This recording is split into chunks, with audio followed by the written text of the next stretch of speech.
Okay, so welcome everyone. Thank you all for being here in our fourth webinar from the Nature Education course, and our last one. We have the pleasure today of having here from China our guest speaker, Dr. Su. Feel free, Dr. Su, can you, is that a well pronounced of your last name, or how does it pronounce? Yeah, actually, it's Dr. Chu. It's okay. Chu, okay. So I'm delighted to present our guest speaker, Dr. Chu. I will do a formal introduction of him and his work a little bit in about a minute, but as you are arriving and settling in, please feel free to introduce yourself in the chat and say your name and where are you joining us from. As you know, the format of the webinar is like 40-minute presentation, and then we will have a 20 minutes Q&A session that we will help to facilitate. So me, Brenda, or Fish, who are here to also to support me in the webinar. So our webinar today is Water Conservation and Nature Education in Rural China. So Dr. Chu holds a PhD from the Institute of Zoology at the Chinese Academy of Science. He's the co-founder of Hanchu Qinsha Nature School and is responsible for curriculum development. Specializing in nature and environmental education for 7 years, Dr. Su has participated in the design and implementation of nature and environmental education activities in Xinjiang, Inner Mongolia, Shenzhen, and Hong Kong. In 2018, he began working with team members in Qinshan, where the Nature Conservancy has a small water conservation project to promote environmental education and sustainable development in the village of the future. Dr. Chu has been keeping track of rural and urban sustainable development research and case studies. He has led teams of students to different places to explore nature conservation and sustainable development. Dr. Chu now works with a team to explore and practice the future construction and develop model of Qinshan. So welcome, Dr. Chu. Thank you for your generous time, and the audience is yours. All right. Thank you, Elena. Thank you, all the students and teachers here in the webinar. And I'm Dr. Chu, as an introduction by Elena. And I'm right now working for the Qinshan Nature School, located in Hangzhou, Zhejiang province in China. Maybe some of you have heard about that name. Maybe some of you haven't, but that's okay. It doesn't matter. So today I'm going to talk about some what we have been doing here in the Qinshan village. So the topic is from water source protection and to co-living in the village. Actually, it's a kind of concept. What we've been doing here in this village is all of my talk is about nature education, what we've been doing here, but not all of the materials is about nature education. But I will give you this brief introduction of what we've been doing. And if you have some questions, you're so welcome to ask me. So actually here are some digits I'm giving you. The first one is 20,397. 20,397. 24, the second one is 24.3 million, and the third one is 70%. Actually, those digits are all about water, all about water sources. As I said, I'm living in the village called the Qinshan village, and it belongs to the province of Zhejiang, and it locates in the eastern parts of China. And the feature of the weather out there is that most of the days of 1 year, it rains a lot. So the water, what we drink from the nature, most of them comes from the rain at the beginning. So there are a lot of water sources everywhere in the Zhejiang province. and maybe 50% of people, they drink the water from in the city from some large reservoirs or the water processing factories, but almost still 44% of people of this province, they are drinking water from those rural water sources. So the number of people, there are 20,397, and those people, the population of people is 24.3 million. It takes 44% of whole population of Zhejiang province. And what that the meaning of the 70%, it actually means the pollution. Actually, everywhere in Zhejiang province, the water sources, nearby the water sources, there are a lot of, the agriculture things planted. And just like the pictures in the screen shows, it is exactly the water source what we are protecting for many years. The name of the reservoir is Longwu Reservoir. It's just in the center, in the east side of our village. It's not so big. It can only provide 3,000 to 4,000 people, villagers, potable water. And it has only 30 cubic meters at most. It's a very small reservoir. But as you can see in the picture, there are a lot of bamboo planting around the reservoir. So those farmers, those villagers, they plant those bamboo forests to earn some more money to support their family. And if they want those bamboo forests to grow so fast and bigger, thicker, so they will release or put some more chemicals like herbicides into the bamboo forests. So, and as I said, those water sources in Zhejiang province, there are a lot. So the rains are the original water sources, and if the rain comes from the skies, it falls onto the ground and it flushes all the chemicals into the water, so the water sources can be polluted. So 70% of those rural water sources can be polluted by those agriculture planting behavior or something like that. So let's jump it out of that topic for a little bit. So that's the Quito water found was what the TNC, the Nature Conservancy, did in another continent. Actually, it's in the South America, and it was located in the Quito River, and that found was co-founded by the Nature Conservancy, one of the largest NGOs of the world, and also Coca-Cola. They provide some money and to provide the watershed of Quito watershed, and they bring out a whole rule, which is the people who benefits pay. So if those people, the organizations, individuals, and factories, and NGOs and governments, if they want the water can be clean all the time, so they have to be paying some money for the fund. So that's also the basic role for the protection project here, what's happening in Qingshan village. So besides of the water conservation problem, we also have many problems here in the village. In our opinion, all of the tiny social problems take systematic solutions. So those kind of complex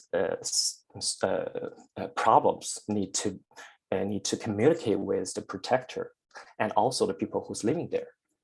So that's our basic logic to do all the things here in the village. So I will talk about that later, maybe a little bit later for that. So here comes NGOs projects, what called the Water Found, or the Water Found #1. It was started by 3 organizations, including the Nature Conservancy, Alibaba Foundation, and Wanshan Trust. They started this project in 2016, and the Water Fund rent some land from those villagers, and those villagers they are both the clients and also the beneficiaries for this project. So they rent their land to the Water Fund project, and they signed the lease with the project, and they can some money or the compensation from the projects also, but they have to follow the rule, which is those villagers cannot be releasing any chemicals into the soil anymore. So that's the way we are protecting the water quality with kind of mechanisms. And actually, it's a complicated system. But I'm going to just only talk about what we did in the village. As I said, I'm working in Qingshan Nature School. So we actually were born by the start of this project, because the Water Fund project is a beneficiary or the public welfare project. It needs the donations from all the people or the organizations or the NGOs. But if something happened, like pandemic or something bad, or the project can't be continued anymore. So it can affect the final consequences of the water protection. So what we did is to start up a company to doing some businesses, and including nature education, to make that project sustainable, because we donate some of our business incomes into the beneficial projects instead of the donators themselves. So that's why we were existing. We were starting up, and let's go to the consequence of the water protection project. So maybe most of you haven't known about the classification of Chinese light water quality categories.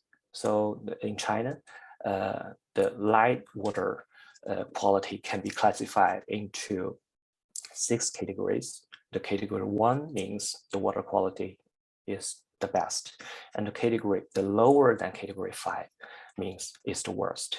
So after the start of this project, the water quality of the Longwu Reservoir, just going back to the category 1 in 3 years, actually it was not long like that. It's just maybe 3 to 6 months. Most of the indicators, the chemical indicators, they show that the water quality has gone back to category 1 already. So as you can see, this is the Longwu Reservoir, and nearby this reservoir, there are a lot of bamboo forests and also some other forests. And there's a good thing about those forests, because above that dam of the reservoir, there are no people living. So the only pollution of this water source is the chemicals what those farmers released into the soil, into the bamboo forests. So if we cut some of them or all of them, the water quality can be going back just by themselves, because the filtration of the soils of those bamboo forests, if it's functioning, it can be turning the water quality back to normal. Yeah. So that's the end of the story of the water quality project. Actually, it's been running still, but what we do and who we are, actually, I was talking that the Qingshan Nature School was founded just by supporting, by the need of supporting the sustainable development of this beneficial project here in Qingshan Village. So we would like to run our businesses, the daily operations here in the village also. So we asked the Alibaba Foundation, Wanxiang Trust, and the Nature Conservancy to give us some donation as sponsorship. And we just adopted some Chinese traditional ram earth construction technology, and we reconstruct the old abandoned local primary school here in the village and turn it into a new nature school. So what you can see in the screen is our, the down right is nature school itself. In the middle, it was original site. And you can see those interiors and the outside, the view of our school. And upper right, that was like 6 years ago, before the reconstruction. Yeah, it was abandoned totally. So right now it's functioning every day, every week. We are welcoming the students from here and also other places in China. So we are one of the social enterprises. So as a social enterprises, as a social enterprise, we need to solve some kind of problems. So here in the village, we are doing something related to 4 kinds of things for now as a nature school in the village. So the first and foremost, nature education and experience design is our most important thing to do because we are a nature school. So we need to do some nature education classes and experiences and activities to for the students and adults and those families. Luckily, we have a botanic garden. Not in the beginning, but just after 1 year of the startup of our school, we asked one of China's most famous landscape design company in Shanghai, and if they want to do something different in Qingshan Village. So they say yes. They were so excited because they were now allowed to do some kind of things in large cities, because like in large cities there are a lot of real estate projects what they've been doing, and they cannot put all of their thinking into that kind of project. So here in the village they can put all their thoughts and ideas into that project. So they're here with the engineers, those landscape designers, and also some botanic garden specialists. So we establish that kind of botanic garden in our school. In that garden, we have like more than 60 species of plants. And in every season, we can see different colors of flowers blossoming. And if we lead those students going out of our classroom, we can see different colors. We can see we can hear different sounds. We can see different shapes of leaves and trees. So that's actually is a real nature class for all of the people who's been here. And one of our most important principle for all the people is connecting human with nature. So my major during my PhD was about entomology or entomological ecology. So our famous class, our experience about nature exploration is insect hunting. During summertime, we lead those students and children and families and adults to the nature, going into the dark with our flashlight to try to find some traces of those insects and other interesting things. And we also lead students and children and families to go outside into the nature to explore different stuff in the village, to collect the vegetables, the wild edge vegetables, and also to hear those sounds from the nature, or teaching them some techniques to how to survive in the nature. And also environmental friendly handicrafts is also what we did. We used some natural materials for dyeing. We used the natural materials for cooking some good stuff. We used recycled materials to doing some stuff for protecting birds. And also we did some, natural materials to teach those children how to cherish food, how not to waste.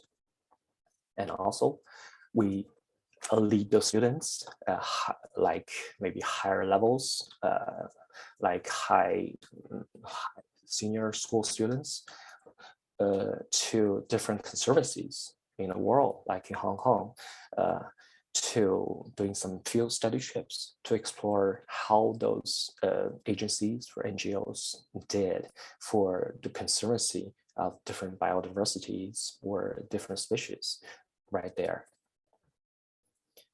Yeah, that's one of our most aspects for the natural education. And the second one is village community support. Actually, if you must want to ask some question about how it's related to how does the village's community support relate to the natural education. Actually, every day is about education.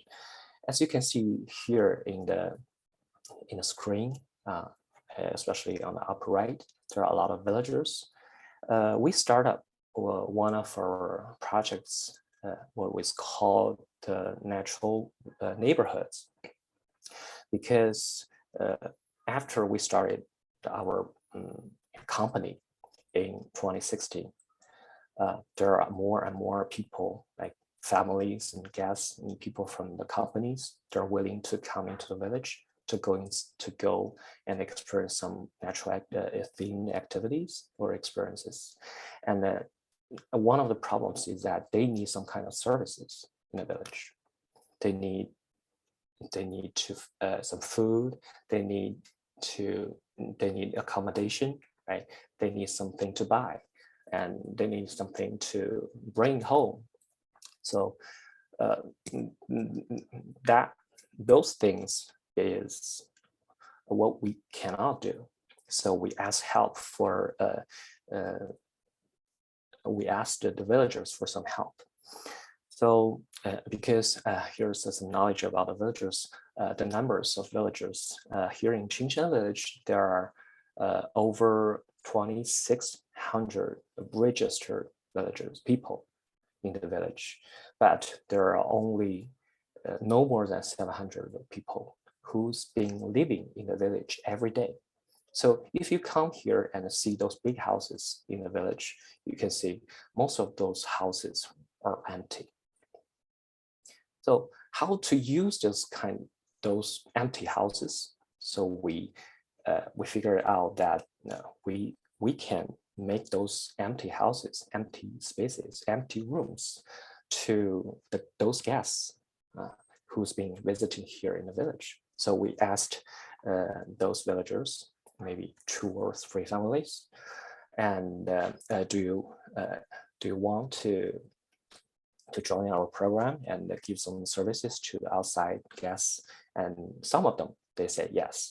So in the beginning, there are only 2 or 3 families here. They can provide those services for the outside guests. And if they're, for example, like one family of the villagers, they provide 1 room of accommodation, they can earn some like 130 RMB for 1 night for 1 room. That's not a lot, but that's okay because they cannot earn so much money day by day, every day. So that's actually an extra money for them. So they're willing to do that.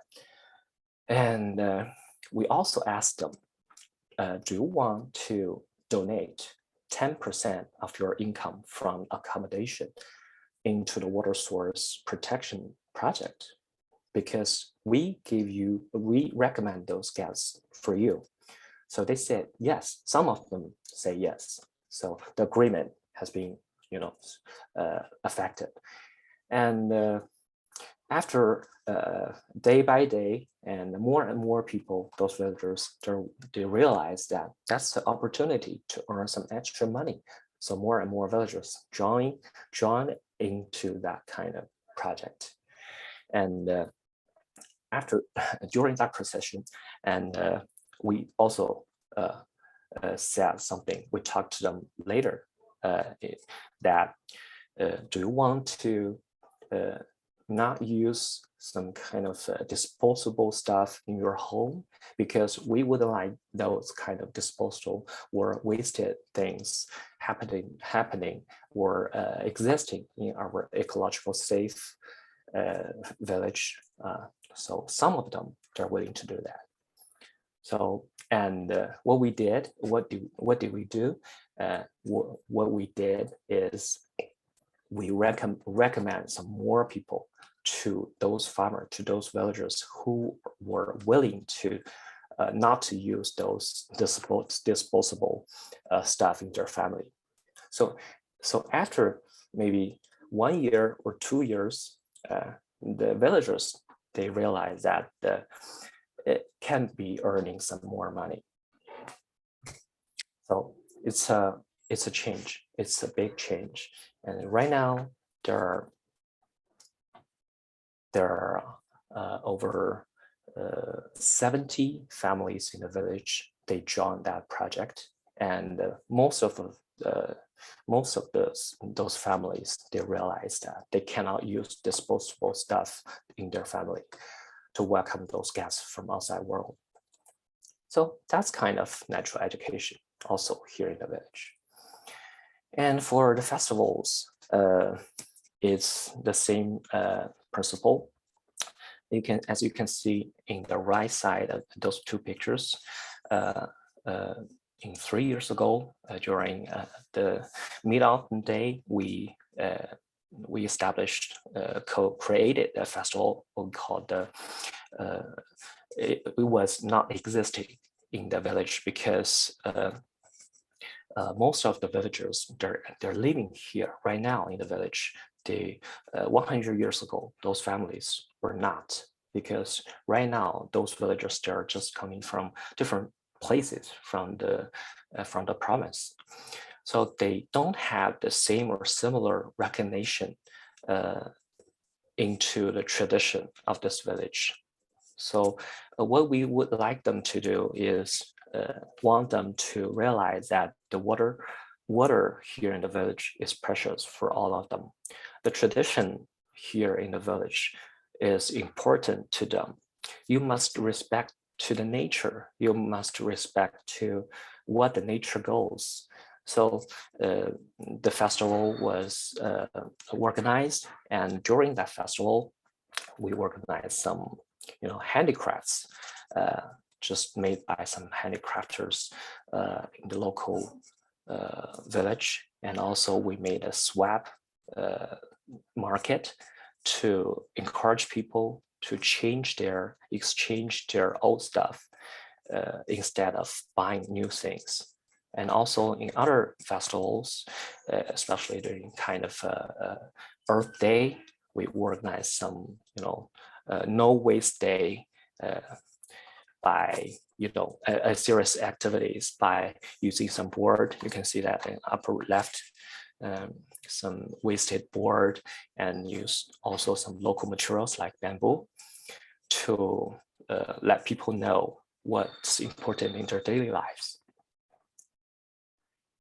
And talent culturing is another aspect what we are emphasizing for the whole village education for the future, because what we think is that the children and those young people, they're the future of the village. If they can realize that the environment problems is a big issue, or wasting and other resources is not good, so the future can be a real future.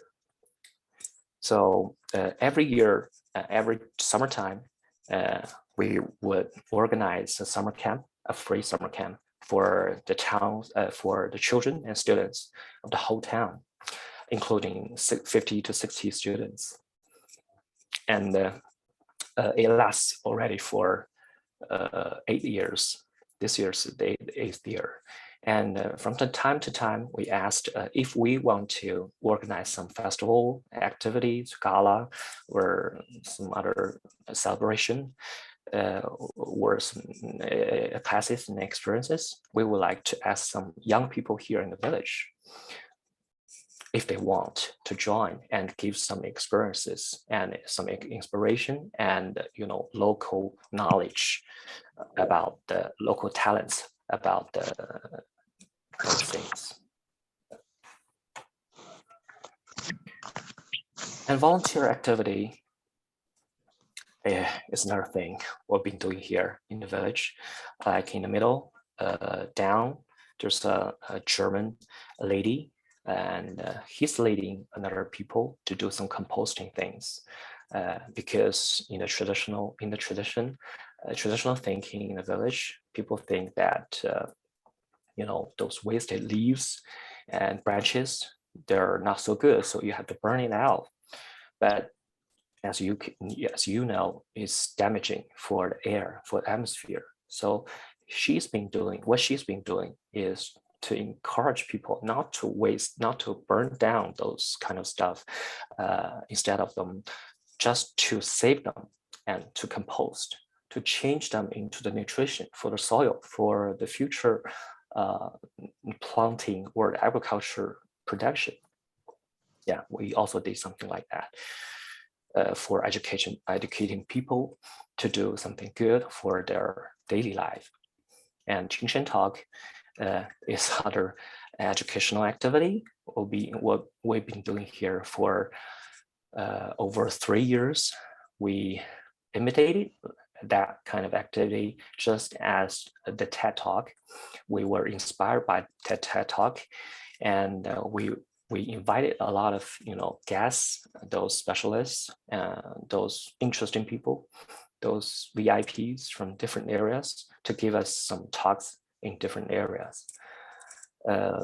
So they can talk everything, what they would like to know, they would like to share, and those people, those villagers who are interested in that topic just can come. It's totally free.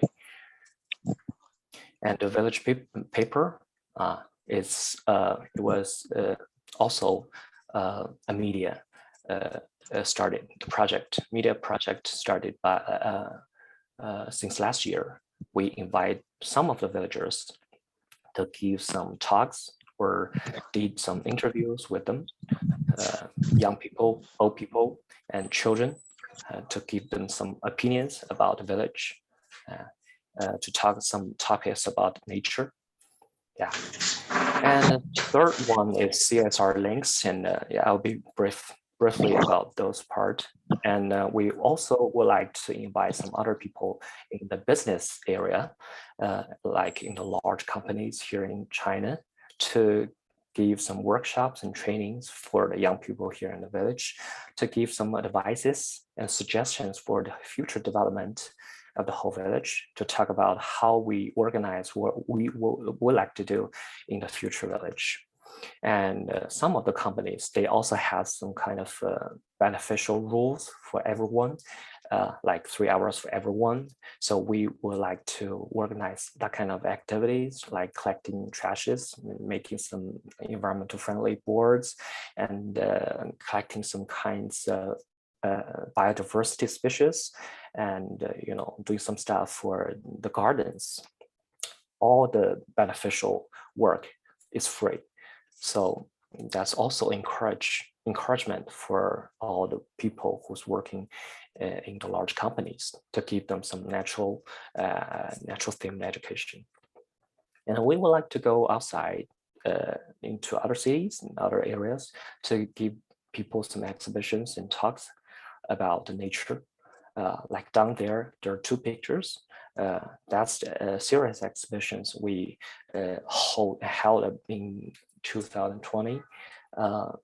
We make that in Shanghai, Hangzhou, and Wuhan, in the large cities in China, to give people some, exhibitions about how we did water conservation in different areas in China, not only in our village, and also we invite people from different areas in China to donate some pictures and what they're thinking about the water quality conservation.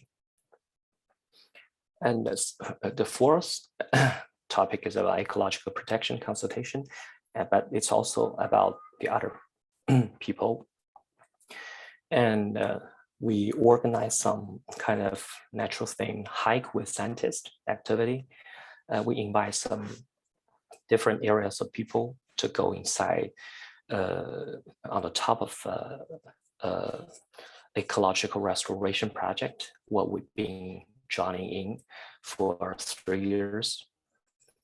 And we invite them, we lead them into the nature to observe insects, to listen to the sound from the nature, to find some traces of the birds, to know some basic or the real knowledge of how the ecological restoration go in the real world. So some of them can have some very good ideas about how to do some kind of stuff, but they're all not working in that area. So that's also another way to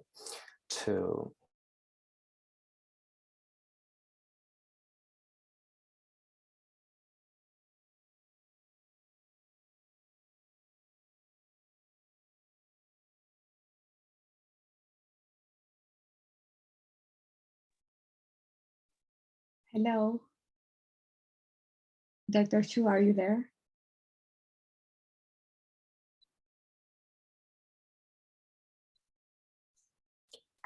Sorry guys, my internet connection is a little bit wrong, so I was reconnected.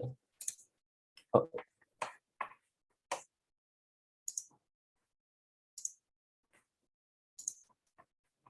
Yeah.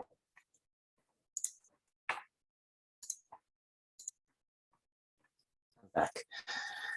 And yeah, some ESG activities. Everybody's here in China, they're talking about the ESG concept. So we organize that kind of activities here in Zhejiang province, invited some specialists from some universities and institutes like the Western Lake universities professors. And we did also some board games to encourage those people from the companies to realize how the ESG works. And also we have other connections in different areas. We made a light up cafe during the pandemic, and just to connect those people who's living here in the village, because they were not used to going into a coffee shop to get some coffee. They're village people. Yeah. So, but right now, those old people, children, they're so willing to go into our cafe, and not only just having some coffee, but also chatting with some other people here in the cafe and make some new connections. That's the thing what we would like to see in the village. And we also have some Qingshan maids. They're doing some different kinds of stuff, like Rome Design Library. They belong to a designing company here in the village. They were actually very famous, but this kind of project is for exhibiting what they did in the different places in China for collecting the traditional handicrafts. And they did some researches about those handicrafts, and they dissect those crafts and into the elements. They're exhibiting those elements to let those designers to make those elements into other new designs by their own inspirations. And Quincy Steele is the designers of all VI systems. As you can see in the screen, those BI systems in the village, they're so cute, they're different. They combine some natural elements into the kind of system.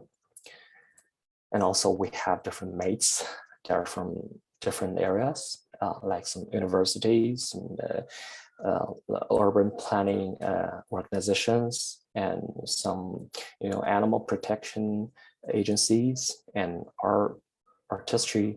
artistic agencies for some television, or some dancing clubs, or different areas. They are willing to come into this village just because the nature itself. So actually, we are naming our village to be as the eco village. So what we did here in the village is about co-building. Actually, it's about two words here. One of the keywords is about ecological development. The second one is co-building, cooperation, co-establishment. So every decision what we make, just like if we want to invite some other people into the village to do some new stuff, like a new industry or new business, everybody here, like TNC, like Nature School, like us, and Rome Design Library, we have a veto power. So if that business is not following the rules here in our village, if that can be damaging to the environment of the village, it cannot be allowed to be continue here in this place. So in 2019, we were elected to be as the first future village in the whole district in Hangzhou. Actually, that's almost the end of my introduction. So as the leader or the co-founder of the Natural Qingshan Nature School, what we've been doing here can be divided into two different kinds of categories. The first one is about teaching. The second one is learning. So we've been teaching visitors, students, families, and also villagers, and some more and more people from the outside world. And the learning, we've been learning who we are, what we do, and what to stick to for now and for the future. But they're all in natural ways. So in the last, I give you some poems from the Gary Snyder, who's a Pulitzer Prize winner. This poem is about nature and going back to wild to every one of you. So thank you, all of you. That's the end of my talk. Thank you so much, Dr. Chu, for this inspiring presentation that you shared with us. There are some fantastic and amazing comments in the chat. And also we have currently 3 questions. So the first one is from Imani. So Imani, if you are there, you can feel free to unmute and ask your question, or I will be happy to do it. Oh, you can read. I have a sore throat today. Okay. Thank you. You're welcome. So the question is ecotourism education a part of your local economy? Do you have an online shop for the items the villagers make? Is biodiversity and climate change part of the school curriculum? There's a lot of questions. What alternative methods to herbicides can the bamboo farmers use? Does your narrator at school participate in any citizen science project? Do you have any invasive species? And I love how you use the village elders as an educational resource. I am so glad to see your presentation of your beautiful verdant country. So all these questions are from Imani, so feel free to approach them. Okay, thank you, Imani. There are actually a lot of questions. And yeah, I will try to answer one by one. Is ecotourism and education part of your local economy? Actually, it was not, but it's gradually being one of a part of our local economy. For now, because the government emphasized that problem gradually.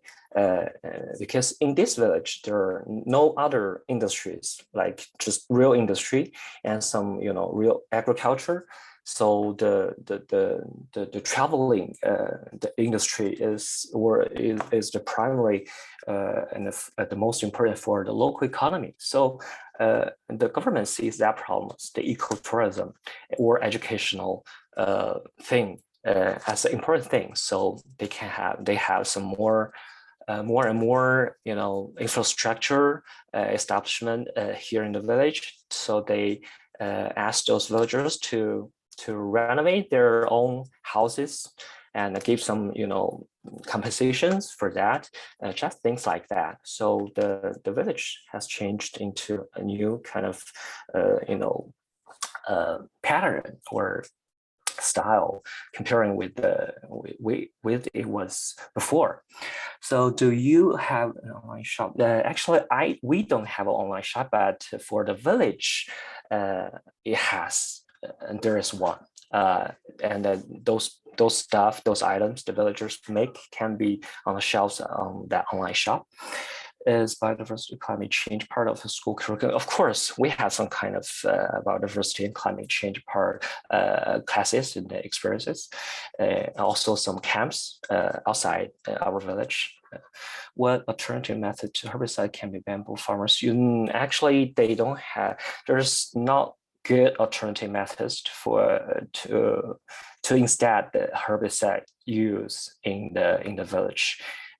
Because we want them to be, abandoned totally of the usage of the herbicides, not the alternative method. Actually, it's a good way to encourage other farmers to do that. And yeah, I will talk to the head of the village later. Yeah, that's your nature school participate. Any citizen science? Yeah, of course we. As you can see in the presentation, there's an animal protection agency called the 山水自然 mountain and water nature. It's very famous in China. So both them and we and them, we organize kind of firefly protection or the exploration activities here in the village in last year, and some other kinds of small activities after that. Do you have any invasive? Yes, we have some of the invasive species, but for now it's only I can't remember that name. It's a plant from Canada. It's very yellow. Sorry, I can't remember that name. I love you how so. Yeah, thank you, Imani. We have a second question, and it's from Bita Gadiri. So Bita, if you are here, would you like to unmute yourself?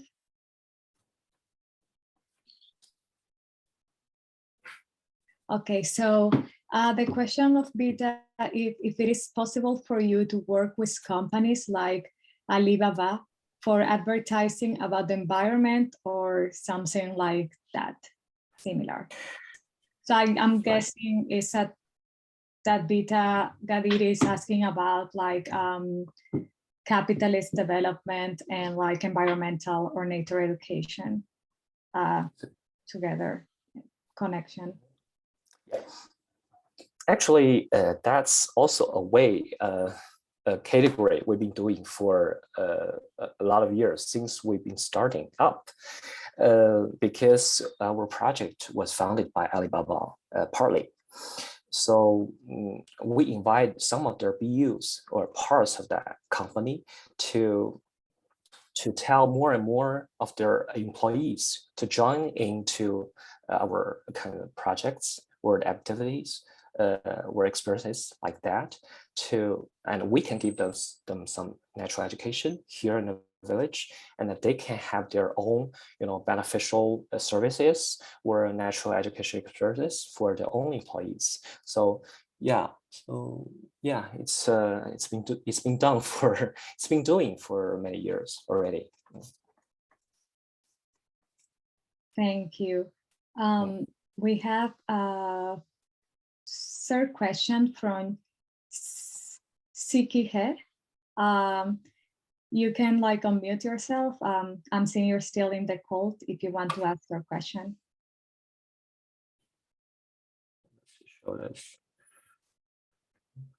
So yeah, it has been almost 7 years, your organization's protecting the water source there. How is the achievement? Are the numbers you show us in the beginning of your presentation changed or have changed? Okay, thank you, Sichiha. Actually, it's two different questions, and the first one is the achievement is good, it is great, but you know, it's the best, but it cannot be better.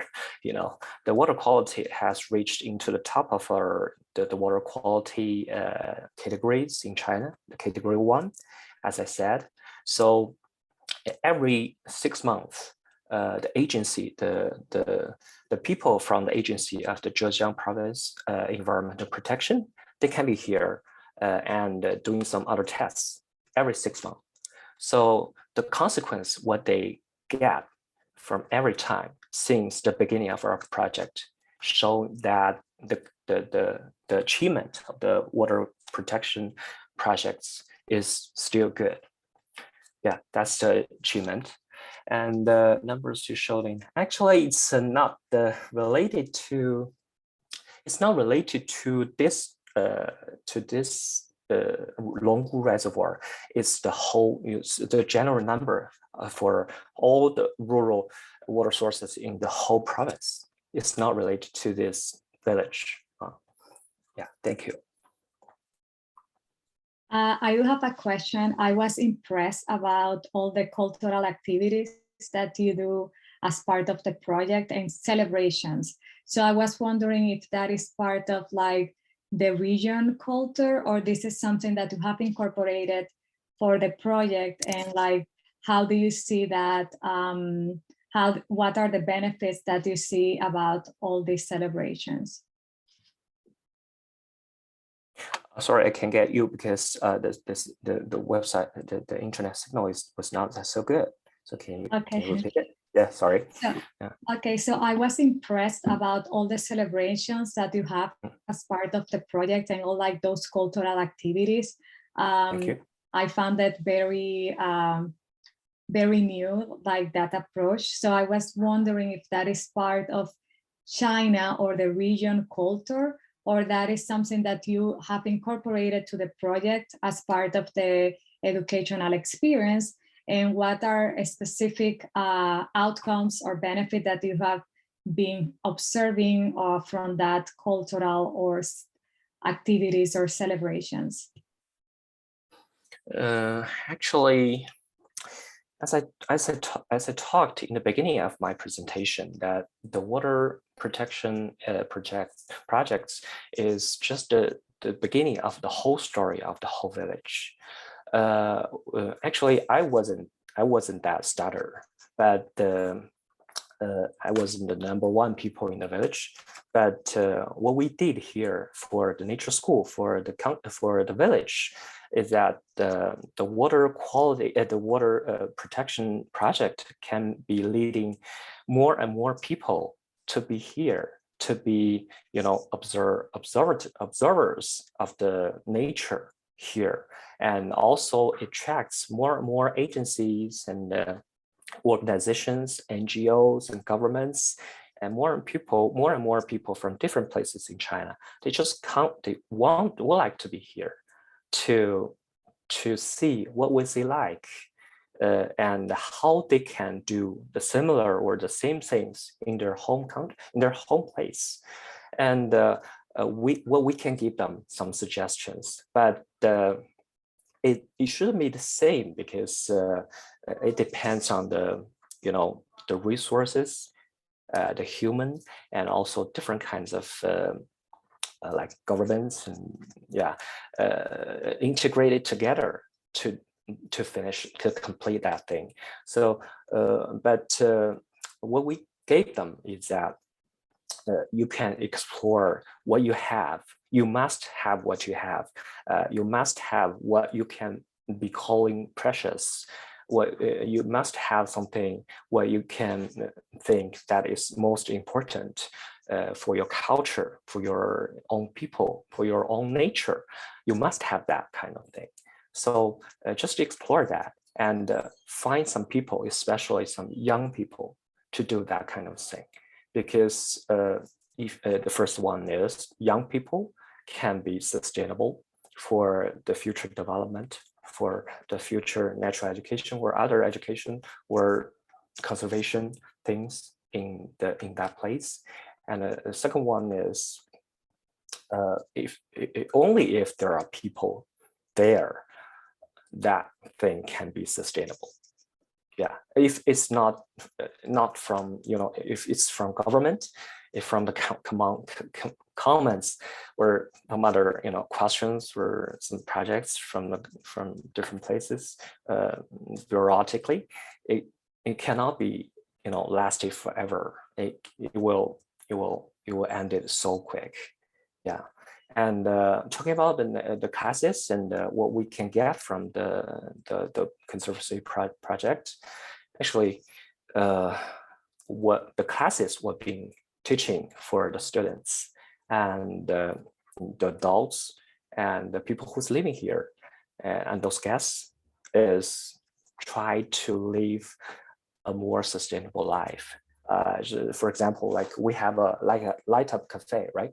And all those stuff, all the thing we sell out there in the coffee shop, they all have that kind of concepts or the feature for sustainability, like recyclable handbag, or some local handmade honey, or some handmade stuff or handmade soap, or something like that. They all have that kind of concepts. So we would like people who's been visiting here to be educated or inspired by some concepts what we are trying to deliver to them. Yeah, so that's maybe that's what we did. Thank you so much for your generous time again. I think we don't have time for any more questions, but there are like 3 in the chat. There's this last one in case you think we have time, 2 minutes left. Is the idea of sustainability originally part of your cultural experience? And that's from Wendy.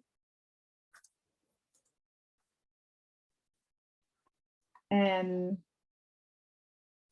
we also have like from Precious, like how best can we capture the attention of people in our community toward nature? In case you can answer those in 1 minute, but no pressure. Sorry? No, in case you think you have time to answer those, but if not, we can like. Oh, sorry, maybe I don't have time to answer. Yeah, sorry. Okay.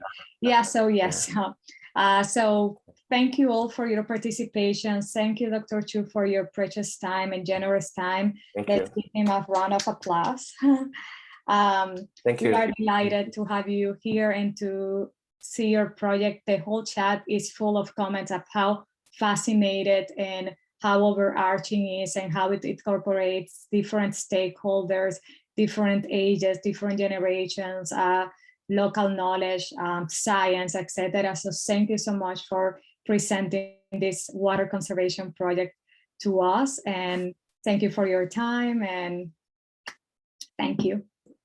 It's okay, thank you. It's so glad and appreciated to be here sharing some points with all of you guys here. Yeah.